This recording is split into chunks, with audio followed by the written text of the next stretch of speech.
नवोदय एवं एजुकेशन संबंधी वीडियो के लिए हमारे चैनल SKG न्यू नॉलेज को सब्सक्राइब करें और उसके साथ आने वाले बेल आइकन को प्रेस करें।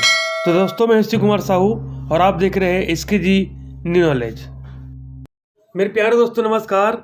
आइए आप सभी का एक नई वीडियो में नई जानकारी के साथ स्वागत है। आज की वीडियो हम जानेंगे संख्या पद्धति चौथा पार्ट जो है। मैं शिव कुमार साहू और आप देख रहे हैं SKG न्यू नॉलेज। आइए आज की वीडियो शुरू करते हैं। उससे पहले यदि आज की जानकारी आपको अच्छी लगती है तो लाइक कर देना और इस प्रकार की वीडियो के लिए हमारे चैनल SKG न्यू नॉलेज को सब्सक्राइब जरूर करें। आइए देख लेते हैं। आज की वीडियो हम जानेंगे जाति मान फेस वैल्यू क्या है, स्थानीय मान प्लेस वैल्यू क्या है, संख्याओं का विस्तारित रूप, संख्याओं का संक्षिप्त रूप और उसके बाद 1 अंक, 2 अंक, 3 अंक, 4 अंक, 5, 6, 7 अंकों की सबसे छोटी और सबसे बड़ी संख्या क्या है, उसको कैसे लिखते हैं। उसके बाद परवर्ती संख्या और पूर्ववर्ती संख्या क्या है, इसके बारे में आज हम चर्चा करेंगे। तो आइए वीडियो शुरू करते हैं। सबसे पहले हम देख लेते हैं जाति मान अर्थात फेस वैल्यू। किसी संख्या में 1 अंक का जाति मान वह अंक का मान स्वयं होता है। जिस प्रकार से स्थानीय मान में होता है उससे डिफरेंट यह होता है। इसमें वह कोई भी स्थान में रहे उस संख्या का मान ही उसका जाति मान कहलाता है। जैसे कि हमारे पास एक संख्या 3975 है। इसमें मान लो हम 9 का जाति मान देखते हैं तो 9 यहाँ पर किस में है, इकाई, दहाई, सैकड़ा। सैकड़ा में है, यहाँ पर उसको 900 बोलेंगे। लेकिन जब उसको हम जाति मान बोलेंगे तो यहाँ पर 900 नहीं होगा, वह 9 का 9 ही होगा। उसी प्रकार से यहाँ पर देखेंगे 68,420 में 8 का जाति मान, तो यहाँ पर देखेंगे इकाई, दहाई, सैकड़ा, हजार। 8 जो है हजार के स्थान में है, लेकिन यहाँ पर उसका जाति मान क्या हो जाएगा, यहाँ पर 8 ही होगा।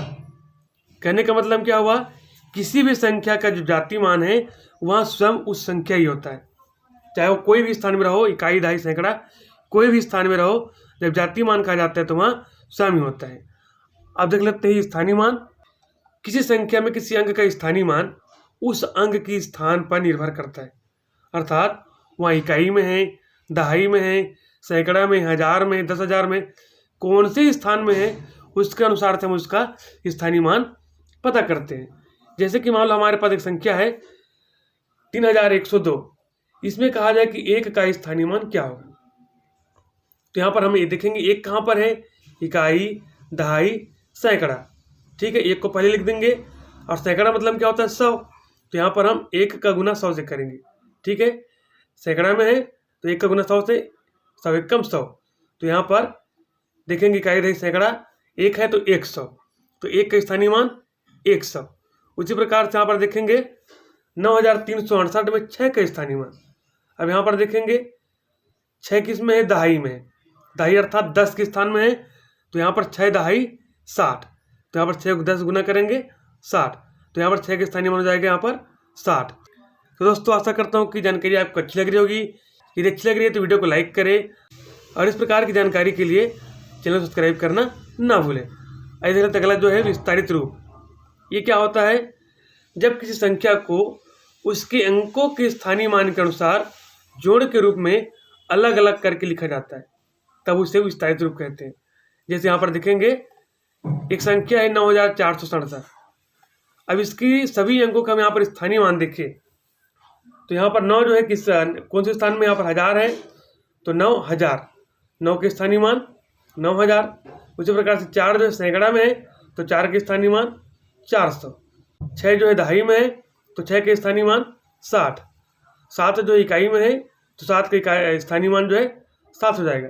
अब क्या करेंगे, इनको यदि हम जोड़ के रूप में लिख दें, पहले 9000 धन 400 धन 60 धन 60 धन 7, तो इस प्रकार से हमको प्राप्त हो जाएगा 9464 का 9 का 9000, 4 का 400, 60, 4। यह जो है इस प्रकार से हम लिखेंगे। अब इसमें जो ये वाला जो लिखा है ये जो है संक्षिप्त रूप कहलाता है। ठीक है, अब जब उसको हम प्लस के रूप में इस प्रकार से लिख देते हैं तो यही कहलाता है उसका विस्तारित रूप। याद रखेंगे, जब संख्या को एक साथ लिखा जाता है तब इस प्रकार से लिखा जाता है तो वह संक्षिप्त रूप है, और इस प्रकार से लिखा जाता है तो वो विस्तारित रूप है। ऐसे अगला जो है, अब यहाँ पर एक संख्या दिया है 75,903। यदि इसको हम अलग अलग करें तो 7 के स्थानीय मान 70,000, 5 के स्थानीय मान 5,000, 9 के स्थानीय मान 900, शून्य के स्थानीय मान यहाँ पर शून्य ही होगा, 3 के स्थानीय मान 3। सभी को यहाँ पर प्लस जोड़ के अनुसार से यहाँ पर लिख दिया है। तो यही हो जाएगा आपका विस्तारित रूप, संक्षिप्त रूप, विस्तारित रूप। इस प्रकार से आप इसको लिख सकते हैं। आगे देखेंगे हम सबसे छोटी एवं सबसे बड़ी संख्या, एक अंक की सबसे छोटी एवं सबसे बड़ी संख्या।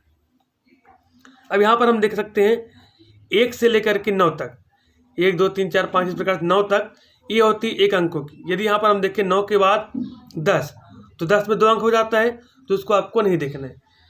1 के पीछे जो शून्य आपको यहाँ पर नहीं लेना है। तो 1 से लेकर के 9 तक।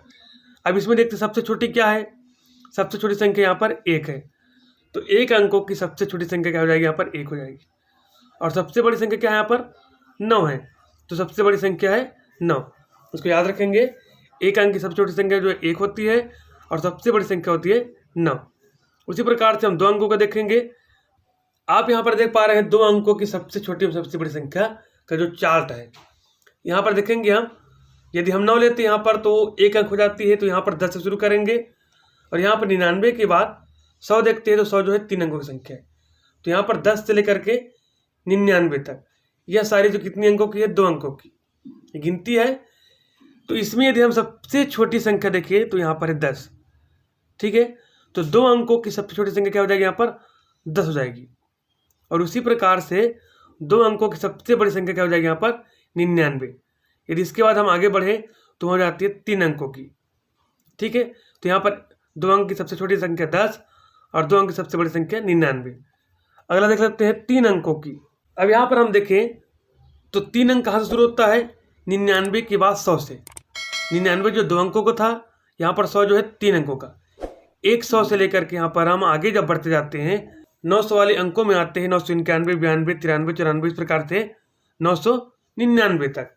उसके बाद जब हम आगे बढ़ेंगे तो हो जाता है वहाँ 1000, और 1000 होता है 4 अंकों की। तो यहाँ पर 100 से लेकर के 999 तक, ठीक है, यह कहलाती है आपकी 3 अंकों की संख्या।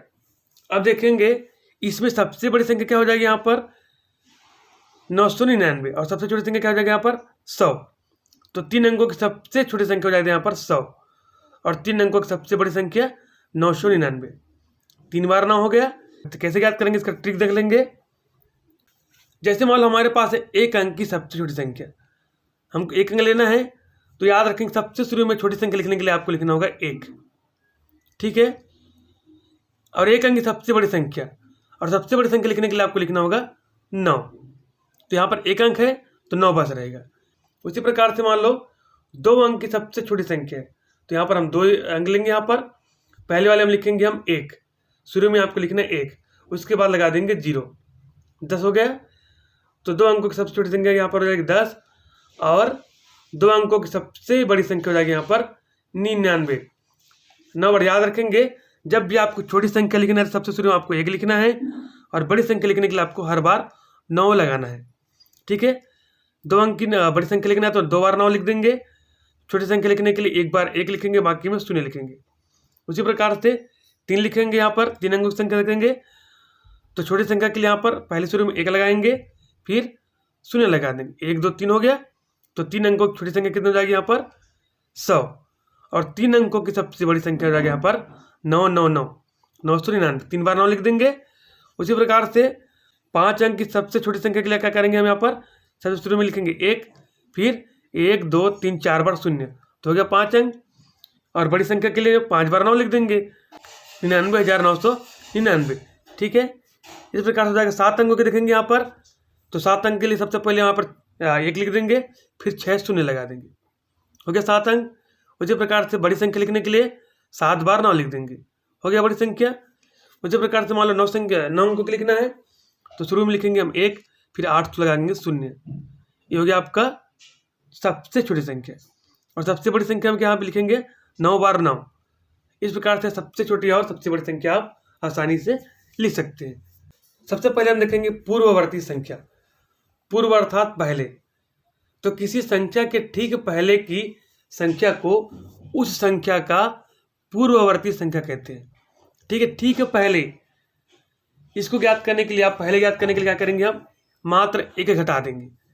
1 घटाएंगे, मान लो 10 के पहले क्या आता है 9, तो 10 का पूर्ववर्ती क्या हो जाएगा 9।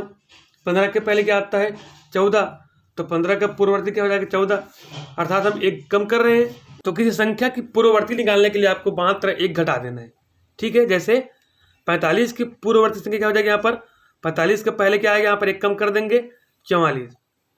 107 की पूर्ववर्ती संख्या क्या हो जाएगी यहाँ पर, इसमें एक कम कर देंगे तो 106।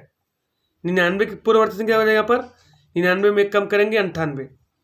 328 की पूर्ववर्ती संख्या क्या हो जाएगी यहाँ पर, 328 में कम करेंगे 327, ठीक है। तो यही कहलाता है एक स्थान पहले, ठीक है, पहले की संख्या को कहते हैं पूर्ववर्ती संख्या। अब देखेंगे परवर्ती संख्या। परवर्ती संख्या इसको उत्तरवर्ती संख्या भी कहते हैं। यह क्या हो जाता है, किसी संख्या के ठीक बाद की संख्या को उस संख्या की परवर्ती संख्या कहते हैं। इसके क्या करेंगे, हम उस संख्या में एक जोड़ देंगे। जैसे 19 के बाद क्या आता है 20, 26 के बाद 27, 43 के बाद 44, 95 के बाद क्या आएगा 96। तो यही कहलाएगा आपका परवर्ती या फिर उत्तरवर्ती संख्या। जैसे यहाँ पर दिया है 1000 की परवर्ती संख्या, तो 1000 में एक जोड़ देंगे 1001।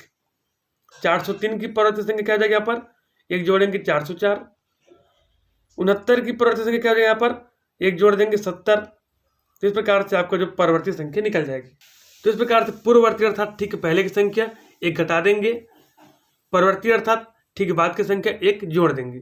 इस प्रकार से आप इसको ज्ञात कर सकते हैं। तो दोस्तों आशा करता हूँ आज की जानकारी आपको अच्छी लगी होगी। यदि अच्छी लगी तो लाइक और शेयर जरूर करें और इस प्रकार की जानकारी के लिए हमारे चैनल SKG न्यू सब्सक्राइब जरूर करें।